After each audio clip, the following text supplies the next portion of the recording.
오늘 말씀의 제목은요, 복음을 통해 인생의 뜻을 찾으라입니다. 한번 따라해 주시기 바랍니다. 복음을 통해 인생의 뜻을 찾으라. 자, 우리 35절의 말씀을 한 번 더 보도록 하겠습니다. 35절이요. 시작. 새벽 아직도 밝기 전에 예수께서 일어나 나가 한적한 곳으로 가사 거기서 기도하시더니. 여러분, 마가복음에서 예수님께서 기도하셨다라는 그런 대목이 3번 나옵니다. 예수님이 공생의 기간 동안에 3번만 기도하신 것은 아닙니다. 어찌 보면 예수님은 기도하시는 것이 습관을 쫓아 기도하러 가셨다는 것처럼 날마다 오히려 바쁠 때 더 기도에 힘쓰셨던 것을 보기도 합니다. 중요한 순간에도 기도하셨고 또한 어떤 결정할 때에도 기도를 통해서 결정하시기도 하셨습니다. 그런데 마가복음에는 예수님의 기도하시는 장면이 3번 나오는데 그 3번의 기도 장면이 매우 의미가 있습니다. 그 첫 번째 기도는 오늘 본문입니다. 이 본문의 그 기도에 담겨 있는 메시지는 뒤에 다시 한번 자세히 보도록 하겠습니다. 두 번째 기도는 마가복음 6장에 나와 있습니다. 예수님께서 5,000명이나 되는 사람들을 오병이어로 물고기 2마리와 보리떡 5개로 5,000명이나 되는 사람을 먹이신 사건 이후에 예수님께서 사람들을 다 떠나서 산으로 가서 기도하시는 말씀이 나옵니다. 이때가 예수님이 가장 인기가 좋았을 때입니다. 요한복음에 보면은 이 오병이의 기적 사건이 일어난 다음에 사람들이 와, 예수님 정말 대단한 분이다 하고 여기면서 예수님을 억지로 데려다가 자기들의 왕으로 삼으려는 그런 움직임까지 있었습니다. 그렇게 사람들이 예수님을 좋아했고 예수님을 많이 따랐습니다. 그런데 예수님은 사람의 인기에 취하지 아니하고 그들에게서 떠나서 산으로 가서 기도를 하셨습니다. 저는 이 두 번째 이 기도에 대한 이 기도를 이렇게 제목을 붙여봤습니다. 초심을 잃지 않기 위한 기도라고 이렇게 제목을 붙여봤습니다. 목회에 여러분 신학교 졸업하고서 이제 은퇴할 때까지 대략 목사님들이 한 40년 동안 목회를 합니다. 40년 동안 초심을 잃지 않고 목회하기가 쉽지가 않아요. 많은 목사님들이 초창기에 그렇게 정말 열정적이고 순수했던 그 모습들을 다 잃어버리고 노유혹에 빠지는 경우도 있고 세상 욕심에 빠지는 경우도 있고 세상 유혹에 빠지는 경우도 많이 있습니다. 여러분 신앙생활에도 마찬가지입니다. 여러분들의 그 첫사랑을 잃어버리지 아니하고 꾸준하게 그 모습 그대로 가기가 정말 어렵습니다. 그래서 예수님의 이 초심을 잃지 않기 위한 이 기도의 모습을 우리가 잘 봐야 합니다. 그리고 이제 예수님의 3번째 기도는요, 예수님의 기도 가운데 가장 유명한 기도입니다. 예수님이 십자가에 죽으시기 전날 밤에 겟세마네 동산에서 밤새 이마에 땀방울이 핏방울로 변할 정도로 간절히 기도했던 기도가 3번째 기도입니다. 이 기도에서 예수님은 이렇게 기도하셨습니다. 아버지여 나의 원대로 마옵시고 아버지의 뜻대로 하옵소서. 여기서 아버지의 뜻이 무엇입니까? 예수님이 십자가에 죽는 거였습니다. 예수님의 마음은 예수님 하나님의 아들이시지만은 그러나 그 십자가를 지는 게 그냥 결코 쉬운 것은 아니라는 것을 우리가 알 수 있습니다. 그리고 또 하나 알 수 있는 것은 뭐냐면 예수님이 십자가에 죽는 것이 하나님의 뜻이었고 예수님은 그 하나님의 뜻에 죽기까지 복종하셨다는 것을 알 수 있습니다. 한번 따라서 해주시기 바랍니다. 십자가는 온전한 순종이다. 여러분 이게 왜 중요하냐면요.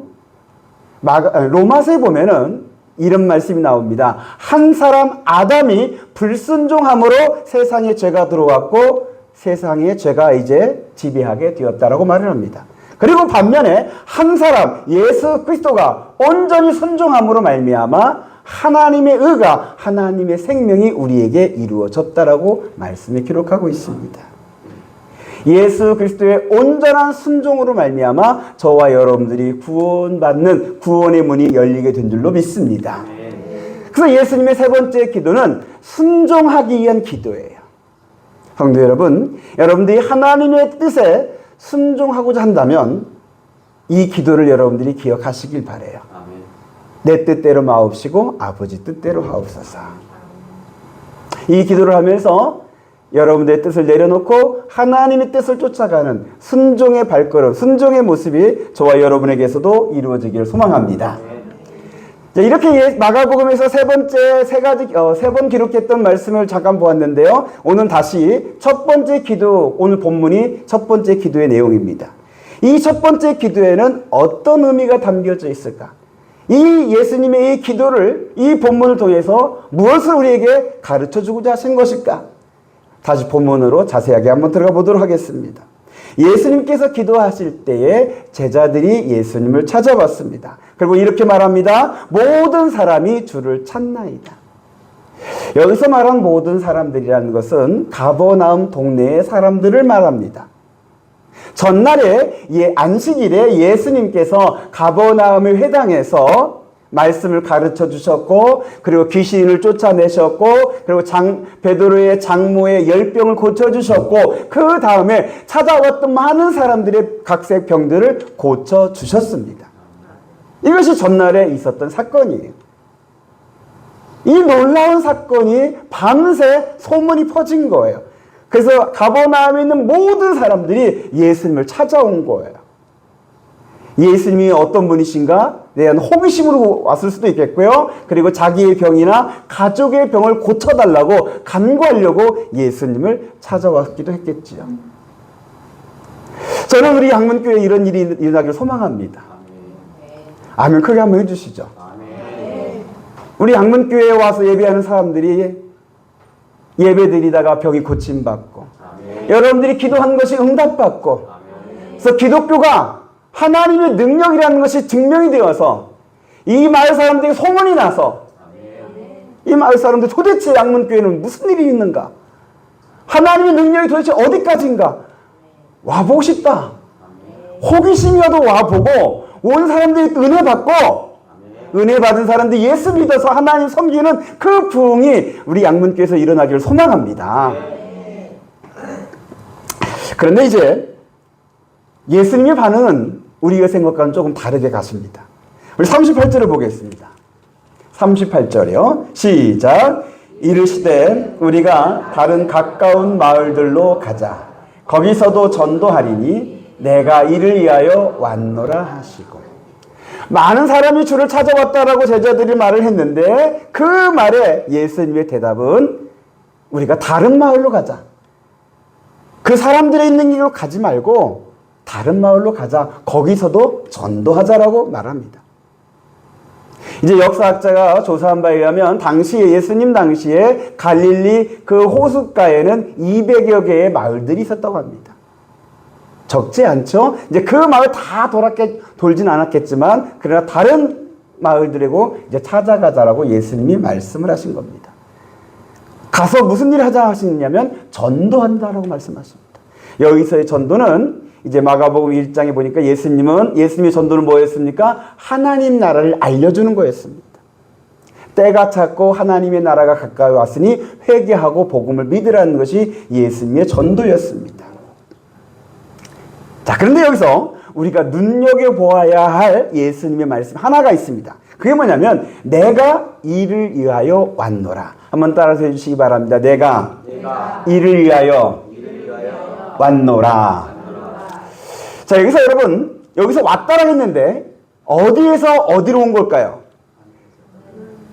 자, 여기서 제가 주석을 찾아보니까 이제 두 가지 이야기가 나와요. 하나는 예수님의 고향이었던 나사렛에서 이제 가버나움, 갈릴리로 왔다라는 해석이 있고, 그리고 두 번째는 하나님의 아들이신 하늘에서 이 땅으로 오셨다라는 해석이 있어요. 어느 쪽이 더 맞을까요? 당연하지요. 예수님이 지금 나사렛에서 이 가버나움 왔다 그 이야기 하는 게 아니지요. 하나님의 아들이 하늘 영광, 하늘 보좌 내려놓고 이 땅에 오신 그 이유를 말씀하시는 거죠. 예수님이 이 땅에 오신 이유, 예수님이 이 땅에 오신 목적, 그것을 예수님이 말씀을 하시는 거죠. 내가 이를 위하여 왔다. 예수님이 이 땅에 왜 오셨다는 거예요? 하나님의 나라 복음을 전파하려고 오셨다는 거예요. 믿으시면 아멘. 근데 여러분, 이제 다른 복음서에는 예수서에도 예수님이 내가 이를 위하여 왔다라는 말씀이 몇 군데 있어요. 이제 마태복음 20장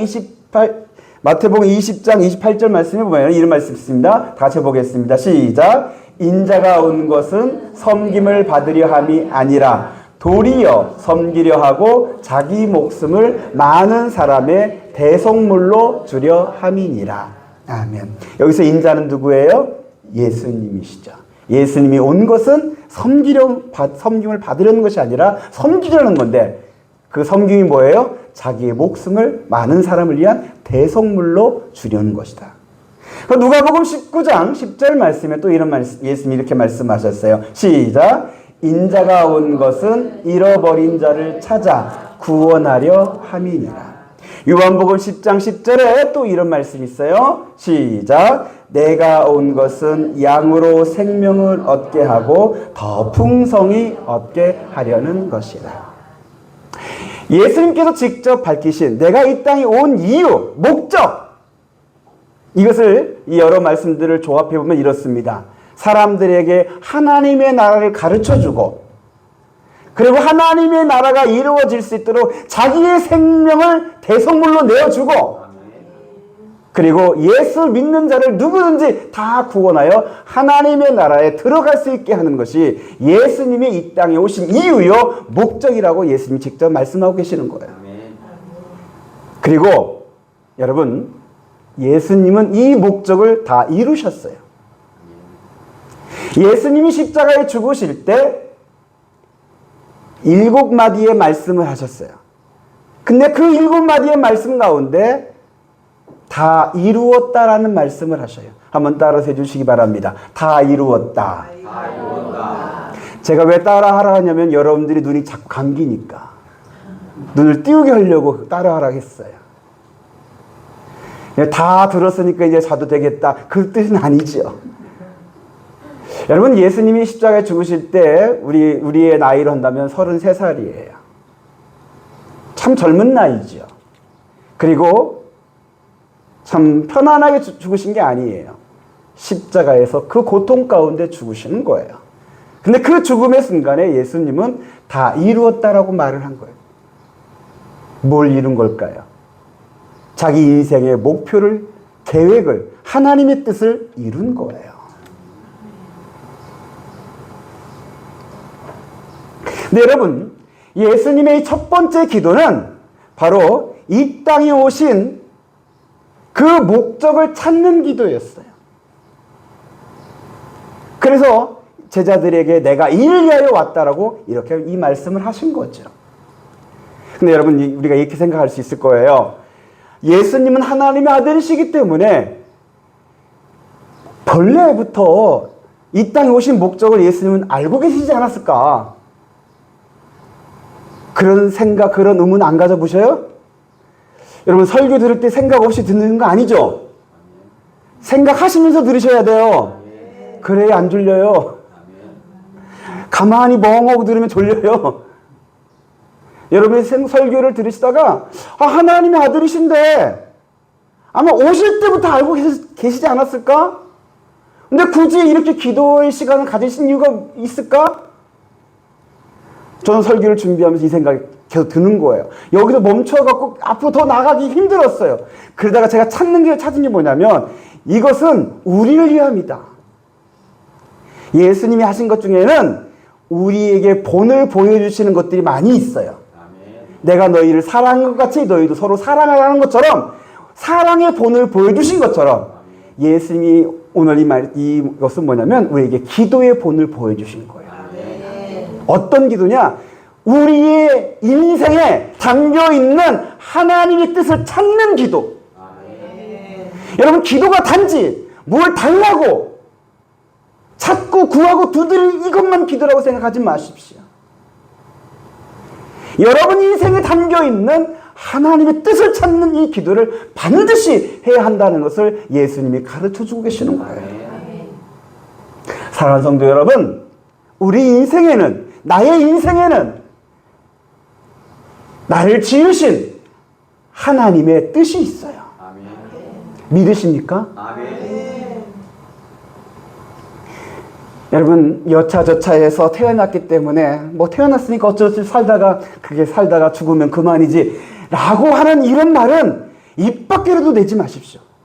제가 설교에 잠깐 예를 들어서 말했지만 이걸로 저는 마지막으로 하고 안 할 거예요. 여러분도 이걸 들은 걸로 끝내시고 하지 마십시오. 이건 믿는 사람의 말은 아닙니다. 그리고 또 하나는 유인원에서 진화해서 사람이 되었다는 그런 진화론에 여러분들이 현혹되지 마십시오. 진화는 뭐 과학적인 것처럼 보이지만은 그렇지 않아요. 진화론의 문제, 설교 시간에 진화론의 문제를 막 장황하게 얘기할 시간이 없고요. 한 가지만 말씀을 드리면, 진화론을 믿으면 내 인생에 담겨있는 하나님의 그 뜻과 그 계획과 목적을 알 수가 없어요. 진화론에 그런 게 없어요.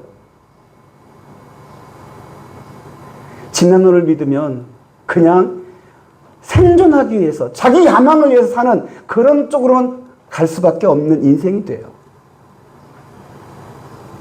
그러나 창조론, 하나님이 나를 지으셨다는 창조를 믿게 되면 귀한 것 중에 하나가 뭐냐면 내 인생에는 하나님의 뜻이 있다라는 아주 귀한 보화가 내 인생에 담겨져 있어요.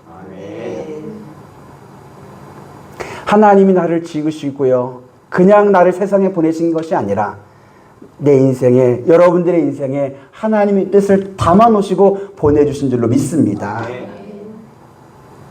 그리고 그것을 알 수 있도록 하나님께서 설명서를 붙여주셨는데 그 설명서가 성경이에요. 여러분, 물건을 사면 꼭 같이 따라오는 게 뭐가 있어요? 사용 설명서가 있어요. 성질이 급한 사람은요, 먼저 막 뜯고서 막 물건을 먼저 사용해요. 그러다가 안 되네 하고서 그 다음에 이제 사용 설명서 뒤져보는 사람이 있어요. 어제 저희 집에서 그런 일이 있었어요. 저희 아내가요, 책하는 뭐 그거 장비 하나 갖고 갔고 먼저 쓰려고 막 하는데 안 되는 거예요. 옆에 있던 우리 큰딸이요, 이게 있잖아 하고 설명서를 보면서 그 설명서대로 하나하나 조작하니까 잘 되더라고요. 그래서 큰딸이 한 말이, 설명서 좀 보고 좀 하세요라고 하더라고요. 여러분, 우리 인생도 사실 마찬가지예요. 하나님 우리를 만드셨어요. 우리를 지으셨어요. 그리고서는 잘 살 수 있도록, 이 세상에서 잘 살 수 있도록 설명서를 주셨는데 그것이 성경이에요. 성경 좀 보고 살라고요. 하나님 그렇게 말씀하시는 거예요. 주의 말씀 가까이 하라고. 이 성경에는 우리 인생에 대한 하나님의 목적이 있고 뜻이 있고 계획이 있고 잘 살 수 있는 방법들이 기록되어 있다라고 가르쳐 주시는 거예요. 그런데 사람이 하나님의 말씀에 불순종하면서, 아담과 하와가 불순종하면서 죄를 지었고, 죄가 세상에 들어오면서 사람이 타락하게 되었고, 타락하면서 하나님과 멀어지게 되었어요. 그 죄의 결과가 여러 가지가 있는데 그 중에 하나가 뭐냐면 자기 인생에 담겨있는 하나님의 그 계획, 뜻을 잃어버리는 그런 모습으로 살아가게 됩니다. 인생의 목적을 잃어버리게 돼요. 그러다 보니까 다른 것을 목적으로 삼기도 합니다. 자기 욕심이나 세상의 야망을 목적으로 삼는 사람이 있거나, 아니면 태어났기 때문에 어떻게든 살아보고자 하는 생존이 목적으로 삼는 사람이 있고, 아니면 마지못해 그냥 어쩔 수 없이 산다라고 하는 그런 자포자기의 삶으로 살아가는 사람들이 많이 있습니다. 이런 목적을 잃어버리고 사는 사람들, 이것이 죄며 죄의 결과입니다. 여러분, 죄의 히브리어 단어는 하마르티아라는 단어가 있는데 그 뜻은 관역에서 빗나가다라는 뜻이에요. 죄가 하나님의 말씀에 불순종하는 게 죄로 우리가 기본적으로 생각하는데, 그런데 그 죄를 성경에서는, 히브리 원어에서는 관역에서 빗나가다예요. 내 인생의 그 목표, 하나님 우리에게 주신 그 뜻, 이게 우리의 관역인데 빗나가는 게 죄고 죄의 결과예요. 그래서 죄 가운데 사는 인생은 관역에서 빗나가는, 목적 없이 살거나 잘못된 것을 목적으로 삼는 방황하는 인생을 살게 됩니다. 이런 우리에게, 이런 인류에게 하나님은 우리를 버리지 아니하시고 우리를 구원하시려고 하나님의 독생자 예수님을 보내주신 줄로 믿습니다. 그래서 예수님은 인생의 목적이 무엇인가를 분명히 말씀해 주셨고, 그리고 그것을 다 이루셨습니다. 예수 십자가와 부활로 저와 여러분들을 구원해 주셨습니다. 우리의 죄를 사해 주셨고, 우리를 하나님의 자녀 삼아 주셨고, 우리에게 하나님의 나라에 들어갈 수 있는 영생을 주셨습니다. 이것이 복음이지요. 근데 여러분, 이 복음으로 말미암아 구원받은 사람들에게 나타나는 변화가 하나 있어요.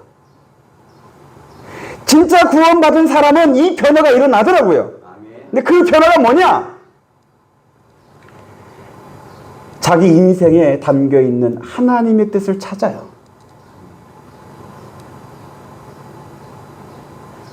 그냥 자기 욕심이나 야망이나 아니면 생존이나 아니면 자포자기나 이런 것으로 살지 아니하고, 세상 사람들은 그렇게 살아간다 할지라도, 세상의 그 강줄기가 그렇게 흘러간다 할지라도 그 강물 거슬러 올라가는 연어처럼 세상의 흐름과는 다르게 하나님이 내 인생에 심어놓으신 하나님의 뜻을 찾고 그 뜻을 향하여 나가는 진실한 믿음의 삶을 살게 되더라고요. 이게 구원받은 사람에게 나타나는 변화예요. 예수를 믿었는데 자기 인생에 하나님의 뜻이 무엇인지 찾는 그 과정도 없고, 자기 인생에 담겨있는 하나님의 뜻을 향해 이루고자 하는 그 열정도 없고, 그 하나님의 뜻을 이루고자 하는 다림도 없는 그런 모습이라면 진짜 예수 믿는 것인가를 다시 한번 점검해 봐야 돼요. 예수님은 저와 여러분들을 구원하실 뿐만 아니라 인생의 방황에서도 구원하시는 복음인 줄로 믿습니다. 그래서 여러분들이 자기 인생에 담겨있는 하나님의 뜻을 찾고자 하신다면 복음에서 찾으셔야 합니다. 복음에는 하나님의 뜻을 찾을 수 있는 열쇠가 있어요.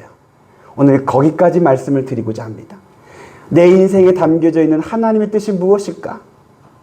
첫 번째로 예수님께서 이렇게 말씀하셨습니다. 나를 따라오라. 한번 따라해 주시기 바랍니다. 나를 따라오라.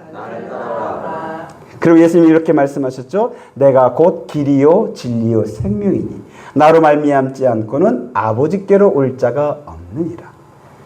하나님 아버지의 뜻을 향해서 가고자 한다면 여러분 예수님을 따르려는 그 마음의 자세를 가지셔야 합니다. 내 인생의 방향이 세상에 흘러가는 강물의 그 방향이 아니라 거슬러 올라가는 방향이 되고 싶다면 예수를 따르고자 하는 그 마음을 가지셔야 합니다. 그럼 무엇이 예수를 따르는 것인가? 이 부분에 대해서는 각자가 조금씩 달라요. 각자 인생에서 예수님의 그 따라가는 모습은 조금씩 달라요. 그래서 여기서 한마디로 정리하기는 어려워요. 여러분들이 각자가 예수를 깊이 생각하고 예수님을 바라보면서 묵상하면서 예수 따라가는 것이 무엇인가를 깨닫는 은혜를 받아야 돼요. 그래서 기도하는 시간이 필요해요. 여러분 기도하면서 신앙생활 하시기 바랍니다. 자기 욕심을 향해서 기도가 아니라 예수 따라가는 인생을 향하여서 진짜 예수 따라가는 것이 무엇인가를 찾는 그 기도 시간을 반드시 가져주십시오. 그리고 두 번째로는 예수님께서 십자가에 죽으시고 부활하신 후에 승천하시기 전에 제자들에게 이렇게 말씀하셨습니다. 성령이 너에게 임하시면 너희가 권능을 받고 예루살렘과 온 유대와 사마리아와 땅끝까지 이르러 내 증인이 되리라. 내 증인이 되리라. 복음의 증인이 되리라. 이것이 예수님이 제자들에게, 예수 믿는 성도들에게 주신 사명이에요. 근데 이 사명이 예수 믿는 사람들에게 담겨져 있는 하나님의 뜻이에요. 그리고 저와 여러분의 인생의 목표로 삼아주시길 바랍니다. 아멘. 한번 따라서 해주시기 바랍니다. 복음의 증인이 되자. 복음의 증인이 되자. 여러분들이 가정에서 자녀들이나 남편이나 아내나 부모에게 복음의 증인이 되고자 하는 마음으로 가정에서 살아가십시오. 아멘. 여러분들이 직장에서 직장 다니는데 직장에서도 복음의 증인이 되고자 하는 그런 마음으로 직장 생활에 임하여 주십시오. 아멘. 여러분들이 이 동네에서 이웃들에게 복음이 되고자 하는 그런 마음으로 이웃들과 좋은 관계를 맺어 주십시오. 아멘. 매일 만나는 사람들, 스쳐 지나가는 그 사람들의 그 짧은 순간에도 복음의 증인이 되게 해달라는 그런 기도와 그런 자세로 사람들을 대해 주십시오. 아멘. 그러면 여러분들의 삶의 내용이 질이 달라져요. 제가 장담합니다. 여러분 정말 신앙생활 잘하고 싶습니까? 정말 여러분들이 하나님께 영광 드리고 싶습니까? 정말 여러분들이 인생을 허비하지 아니하고 인생에 담겨져 있는 하나님의 뜻을 다 이루고 싶습니까? 그러면 복음의 증인이 되고자 하는 이 말씀을 기억해 주시고 그 자세로 여러분들이 살아보십시오. 아멘. 이것이 여러분들의 인생의 목표로 삼아줄 때 여러분들의 인생은 분명히 달라집니다. 하나님이 여러분을 도우실 거예요. 더 사랑할 수 있도록 도우실 거예요. 아멘. 인내할 수 있도록 도우실 거예요. 아멘. 섬길 수 있도록 힘을 주실 거예요. 전도할 수 있도록 은혜 주실 거예요. 아멘. 여러분들이 직장 생활을 하는데 돈 벌기 위해서 다닌다. 뭐 그 사실이죠. 이건 뭐 부인하기 어렵죠. 근데 그것만 생각한다면은 그냥 직장 생활, 평범한 직장 생활, 세상 사람들과 똑같은 그냥 직장 생활이에요. 그런데 여러분 이렇게 생각하시면 어떨까요? 복음이 증인이 되도록 하나님이 나를 그곳에 보내셨다. 아멘. 그곳에서 저 사람들에게 복음의 증인이 되라고 하나님이 나를 그 직장으로 보내셨다. 아멘. 여러분 생각은 여러분들이 하기 나름 아닙니까? 그냥 돈 벌려 하는 건 세상 사람들이 하는 거고 성공하기 위하면 세상 사람들이 하는 거고 우리 예수 믿는 사람들의 자세와 생각은 복음의 증인이 되고자 하는 거. 그렇게 될 때 그곳은 나의 사명지가 되는 거 아닙니까? 하나님이 나를 보내신 사명지가 되는 거 아닙니까? 저 해외만 나가야 사명입니까? 여러분들의 직장, 이 마을, 가정, 그것도 복음이 증인이 될 수 있는 사명지인 줄로 믿습니다. 부끄러운 고백인데요. 제가 하나 이야기할게요. 제가 전도사 시절에 충남 당진의 대합덕교회라는 곳에서 전도사 사역을 했습니다. 근데 그때는 제가 참 철이 없던 때였던 것 같아요. 돌아와 보니까. 토요일날 저녁에 청년들과 예배 드리고 나면 이제 청년들과 함께 주변으로 놀러 다녔어요. 근데 어디로 놀러 갔냐면 하루는 그 삽교육 유원지라는 곳으로 놀러 갔어요. 거기서 포장마차에서 국수를 먹는데 우리 옆자리에 어떤 아저씨가 이제 반주를 하면서 국수를 먹고 있더라고요. 근데 그분이 전라도 석들을 아주 구수하게 막 쓰는 거예요. 그래서 반가운 마음에 전라도 어디시냐 했더니 저 순천이래요. 그래서 저도 전라북도 익산이라 그랬더니 익산은 전라도 안 친대요. 전라북도는 익산은 안 친대, 전라도를 안 친대요. 거기는 충청도로 너무 가깝다라는 거예요. 뭐 그렇게 하면서 이제 반갑게 이야기하면서 하는데 그분이 대뜸 저한테 이렇게 말하는 거예요. 아니 전라북도 익산 사람이 당진까지 어떻게 왜 왔냐요? 온 이유가 뭐니? 갑작스러운 질문에 제가 당황해서 뭐라고 말했냐면은 돈 벌기 위해서요. 제가 그랬어요. 그 말을 우리 옆에 있던 청년들이 다 들었잖아요. 청년들이 그렇죠. 전도사님도 돈 벌기에 온 거죠. 하면서 웃으면서 저를 약 올리는 거예요. 실수했구나. 그때서 깨달았죠.